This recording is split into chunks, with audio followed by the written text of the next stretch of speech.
नमस्कार। आप सभी के अपने चैनल जय गुरुदेव उत्तराखंड पर एक बार फिर से बहुत बहुत स्वागत है।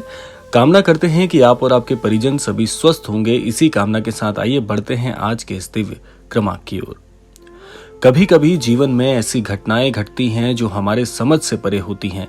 अचानक घर में क्लेश बढ़ने लगते हैं, अपनों के बीच दूरी आने लगती है, धन का नाश होने लगता है और मन अशांत रहने लगता है। क्या ये सब केवल संयोग है? नहीं, ये सब किसी की योजना हो सकती है। आज हम बात करेंगे उस अदृश्य शक्ति की जो तेरे परिवार की जड़ों को खोखला कर रही है। और आज उस व्यक्ति का नाम भी उजागर होगा जिसने तेरे घर के हर कोनों में अशांति और बर्बादी के बीज बोए हैं। ये कोई साधारण व्यक्ति नहीं है। इसने नकाब पहन रखा है, इसका चेहरा मुस्कान से ढका हुआ है, पर इरादे जहरीले हैं। नीप करोरी बाबा कहते हैं, बाहर के शत्रु से नहीं, भीतर के नकाब पोशों से बचना होगा। तो अगर इसीलिए आप तक भी आज का ये क्रमांक पहुंचा है तो ये क्रमांक आप सबके लिए बहुत ही महत्वपूर्ण होने वाला है, क्योंकि आज आपको जानकारी मिलेगी कि आपके परिवार के बीच में ही रहने वाला वो व्यक्ति कौन है जो आपके घर को पूरी तरह से विफल करना चाहता है, जो आपके घर को बर्बाद करना चाहता है, जो आपके घर में खुशियों को आने नहीं देना चाहता। तो इसीलिए क्रमांक की एक एक बात को बड़े ध्यान से सुनिएगा ताकि संपूर्ण जानकारी आपको प्राप्त हो सके। तो आइए बढ़ते हैं आज के इस अद्भुत क्रमांक की ओर। सबसे पहले हमें यह जानना होगा कि विनाश की शुरुआत के संकेत कैसे हम जान पाएंगे कि हमारे घर में इस प्रकार के लोग भी वास करते हैं कि बिना किसी कारण घर में लड़ाई हो रही है, बिना किसी वजह छोटी छोटी बात पर घर में बड़े कलेश खड़े हो जाते हैं। दूसरा, बच्चे आपकी बात नहीं मानते, विद्रोही सा स्वभाव हो गया है हर एक व्यक्ति का आपके घर में। बच्चों को अगर आप कोई भी बात कहें वो आपसे लड़ने के लिए और अभद्र व्यवहार करने के लिए बिल्कुल तत्पर हो गए हैं। पति पत्नी में संवाद टूट चुका है, कई दिनों से आपस में वार्तालाप तक नहीं हो रही है, बेवजह घर का माहौल खराब है। व्यापार में लगातार घाटे हो रहे हैं, ये समझ नहीं आ रहा कि कितना नफा हुआ कितना नुकसान हुआ, और ना जाने कहां से जैसे घर पे किसी की बुरी नजर लग गई है। पूजा पाठ तो जैसे शांत सा हो गया है, और पूजा पाठ में यदि बैठते भी हैं तो मन ही नहीं लगता। ये सब वो संकेत हैं उस अदृश्य व्यक्ति की चाल के जो बाहर से अपनापन दिखाता है लेकिन भीतर ही भीतर तेरी बर्बादी का बीज बो रहा है। आइए जानते हैं महाराज जी क्या कहते हैं। जहां सत्संग छूटे और कलह बढ़े वहां कोई नकारात्मक ऊर्जा काम कर रही है, कहना है महाराज जी का। आइए अब जानते हैं उस व्यक्ति के बारे में कि आखिर कौन है वो व्यक्ति जो आपकी इस बर्बादी का सबसे बड़ा मूल कारण है।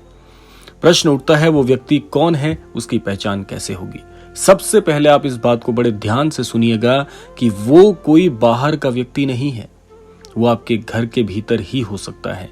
कोई रिश्तेदार जो हंसते हुए जहर घोलता है, कोई पड़ोसी जो दिखावे में मीठा व्यवहार करता है लेकिन असल में जलन से भरा है, या फिर कोई ऐसा मित्र जो तेरा सबसे बड़ा शत्रु बन चुका है। इस व्यक्ति की विशेषताएं क्या है? वो तेरे दुख से सुकून पाता है, तेरे परिवार में फूट डालता है, एक बार तेरे घर से लौटेगा तो उसके पीछे कलह छोड़कर जाएगा। वो हर प्रकार की चालाकी से अपने इरादे सिद्ध कर रहा है। महाराज जी कहते हैं, जिसके साथ बैठकर तुम अशांत हो जाओ वो साधक नहीं सर्प की भांति है। अब आइए जानते हैं उसका नाम भला क्या हो सकता है। वो कौन है जो इस परेशानी का बीज धीरे धीरे आपके घर में रोपित कर रहा है? अब समय आ गया है उस व्यक्ति के नाम को उजागर करने का। यहाँ पर उसका नाम बहुत ही रहस्यमयी है। हाँ, आप चौंक जाएंगे सुनकर, वो व्यक्ति कोई और नहीं, तेरा अपना ही है। हाँ, वो जो हर बार तेरे घर आता है और कहता है कि आप कैसे हो, बच्चे पढ़ाई में पीछे क्यों हैं, बहू अब वैसी नहीं रही। वो व्यक्ति जिसकी बातों में एक प्रकार का जहर है जो तेरे परिवार को तोड़ने की चुपचाप साजिश कर रहा है। उसके इरादे क्या हैं?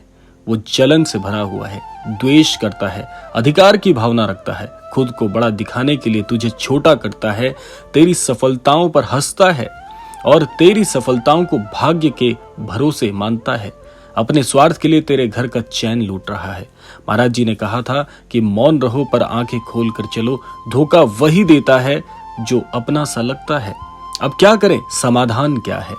देखिए, यहां तक यदि आपने इस क्रमांक को सुना है तो आप कहीं ना कहीं इस बात को प्रत्यक्ष रूप से समझ गए होंगे कि आपके घर में कौन ऐसा व्यक्ति है जो जब भी आता है आपके घर की परेशानियों को और ज्यादा उजागर करते हुए बहुत ही ठहाका लगाता है कि आप परेशान हैं, लेकिन आपकी परेशानी से जैसे उसे एक अजीब से सुख की प्राप्ति होती है।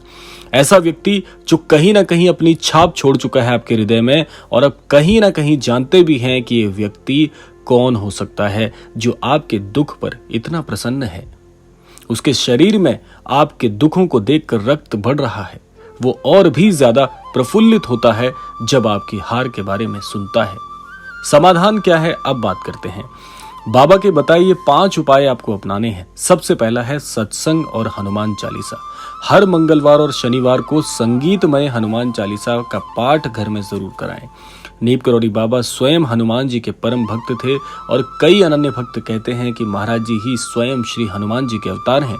तो हनुमान जी की कृपा से हर बुरे तत्व का अंत होता है। दूसरा, घर के उत्तर और पूर्व दिशा में तुलसी के पौधे का रोपण आप करिए। यदि आपके घर में तुलसी माता का निवास है तो आप दिशा ज्ञान करते हुए उस दिशा में उन्हें आप स्थापित करें। हर दिन गाय के घी का दीपक प्रज्वलित करें, इससे घर में सकारात्मक ऊर्जा बनी रहती है। तीसरा, जिन लोगों पर आपको संदेह है उन व्यक्तियों से आपको दूरी बनानी है। जो व्यक्ति आते ही घर का माहौल बिगाड़ दें, जिसका प्रवेश आपको सीमित करना है या ना बराबर करना है, भले ही वो आपके रिश्तेदार हों, पर उसके लिए घर के द्वार नहीं मन के द्वार आपको बंद करने हैं। किसी भी प्रकार से उन्हें इस चीज की भनक ना लगे कि एकदम से आपका व्यवहार बदल गया। और अगला है कम बोलिए और देखिए अधिक। बातों में मत उलझे। जो सामने मुस्कुरा रहा है उसका असली चेहरा अंदर से पहचानो। महाराज जी कहते हैं बोलने से नहीं देखने से ज्ञान बढ़ता है। और हर शुक्रवार को आपको एक छोटा सा काम करना है कि आपको किसी न किसी प्रकार से शुक्रवार के दिन अपने नजदीकी श्री राम मंदिर में जाकर श्री राम जी के दर्शन करने हैं और प्रसाद वितरित करना है। शुद्ध मन से आपको दान करना है और नकारात्मक ऊर्जाओं से दूर रहना है। और अब महाराज जी का संदेश इस क्रमांक में क्या है, देखिए। महाराज जी कहते हैं अगर तूने जीवन में कभी किसी का बुरा नहीं किया, तेरी नीयत साफ है, तू सबके लिए एक जैसा है, सबके लिए प्रेम बांटता है, फिर भी तेरे साथ यदि बुरा हो रहा है तो समझ लेना तुझसे ईर्ष्या करने वालों ने तुझे लक्ष्य बना लिया है। पर घबराने की जरूरत नहीं है। सत्य की रक्षा हमेशा स्वयं ईश्वर साक्षी रह के करते हैं। तो इसीलिए अगर आज थोड़े से दुख तेरे जीवन में है, लेकिन तू सही मार्ग पर है, सन्मार्ग पर है, आध्यात्मिक तरीके से जीवन का और धर्म से पालन कर रहा है, तो महाराज जी कहते हैं कि भक्ति से बड़ा कोई कवच नहीं और सच्चे मन से किया गया जप हर काल सर्प से तुझे बचा सकता है। इसीलिए आपको 3 छोटे से उपाय करने हैं। पहला है प्रभु का स्मरण करें, गुरुजनों का आदर करें, गुरु के बताए मार्ग पर चलें, अपने परिवार को जोड़कर रखें।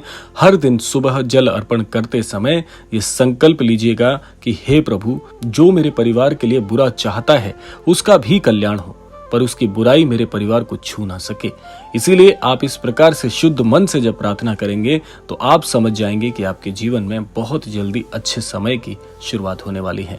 तो अब आप यहाँ तक जान चुके हैं कि वो व्यक्ति कौन है और उसके इरादे क्या हैं। अब समय है सावधान रहने का, सतर्क रहने का और बाबा की कृपा पर विश्वास रखने का, क्योंकि महाराज जी की कृपा से ही आपके घर में एक बार फिर से सुख और शांति की शुरुआत होगी। तो ये था आज का अद्भुत क्रमांक। आशा करते हैं क्रमांक आप सबके लिए बहुत बहुत फलदायी हो। इसी कामना के साथ समय आता है विदा लेने का, और विदा लेने से पूर्व समय है रोजाना की प्रार्थना का।